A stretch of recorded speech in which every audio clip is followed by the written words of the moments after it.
Good morning and welcome to Hot Lips. Today we're going to be talking about stand for yourself. In this ever-changing world, sometimes I get tired of people saying, I can't do this, I can't do that, we can't survive, we can't make it. I mean, why aren't we looking back over our history?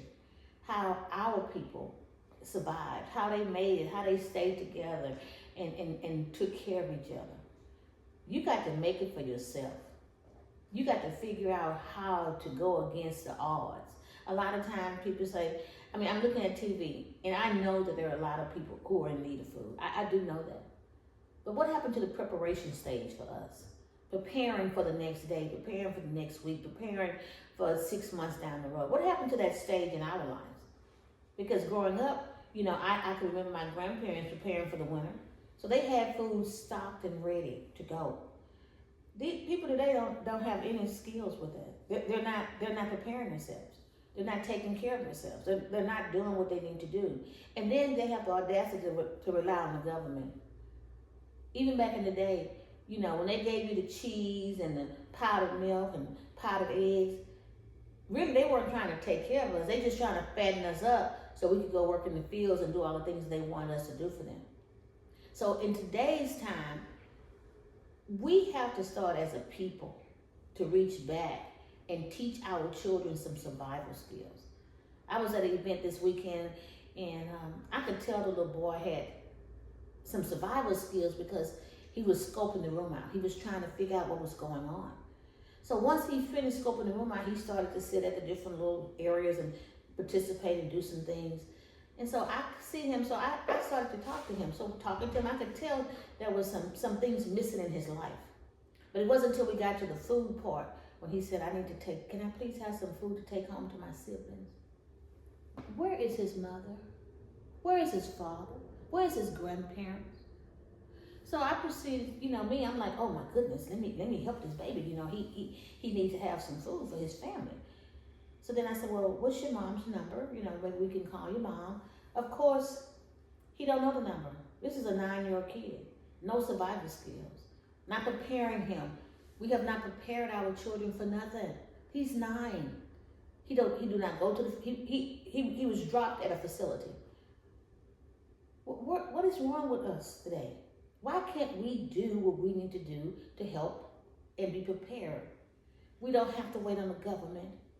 We are strong enough people. We need to dig deep, people. We need to dig deep. 2026 is rolling in. If you can't save the world, I'm not asking you to save the world. I'm asking you to save your family, to save yourself, to do some things that you know that you can do to save yourself. Take some little small baby steps. Sometimes when I'm talking to my oldest son, because he's one of them ones who like to talk back. And so when we're talking, not disrespectfully, but he's very opinionated. He likes to tell me his opinions. But I'm saying to him, son, you have to prepare. And at one point, I think I was like a crutch to him because, oh, my car broke down. Oh, you need a car? Let me help you. Oh, no. Sometimes it's tough love too. So you got to teach your kids, because if something devastating happened in this world right now today, we're going to be a lost race. Because we have forgot to prepare ourselves. We have forgot to prepare our children. So now I give my son tough love. I'm like, oh, no, I ain't doing that. You need to figure it out. What's wrong with your brain that you can't figure it out? Use your thinking skills. Figure it out. And like I said, it's simple things. Why would you buy 20 packs of noodles when you can buy 1 pack of beans and feed somebody for 20 days? Why would you do that? One, because part of us are lazy, Part of us are lazy. We don't want to take no steps to do anything. We have to change that, guys. We have to get up and prepare ourselves. We cannot wait on our government. We have to take charge of our health, our finances, where we're going in the future. We have to be the people that make a choice and make a difference. I don't know. In my head, sometimes I'm like, okay, why did God put me here? I need to be on some kind of movement just to help my people, just help them to do better. Because it's not that hard. It is not that hard. I tell them all the time, if you try to stay in a $1,500 apartment and you might can't stand there by yourself, get your roommate. If you want your fancy car and you know you can't buy it, I tell people my story. I waited. I made sure that I had prepared myself for that.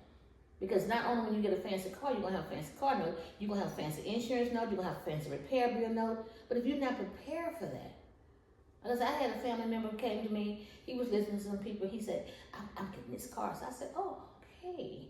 I know he wasn't prepared for that, but he bought it anyway. So 12 months later, he came to me, he said, I got a little problem. I said, what's the problem?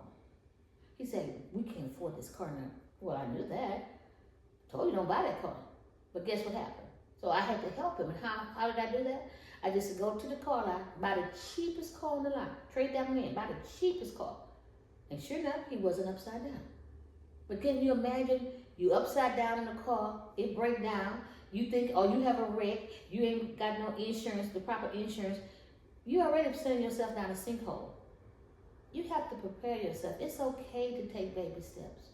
It's okay to be mindful on how you make your groceries, how you spend your gas money, how you control your temperature in your house. Because I have a family member in my family, when I say she can control the temperature in her house, I've never seen no light bills that cheap. But she got that down to a science.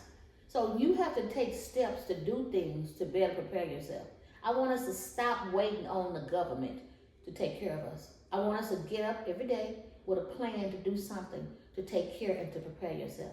So today what I'm asking you to do is to take charge of your life, to do some things that's going to be impactful on your life, to do some things that's going to impact the next generation.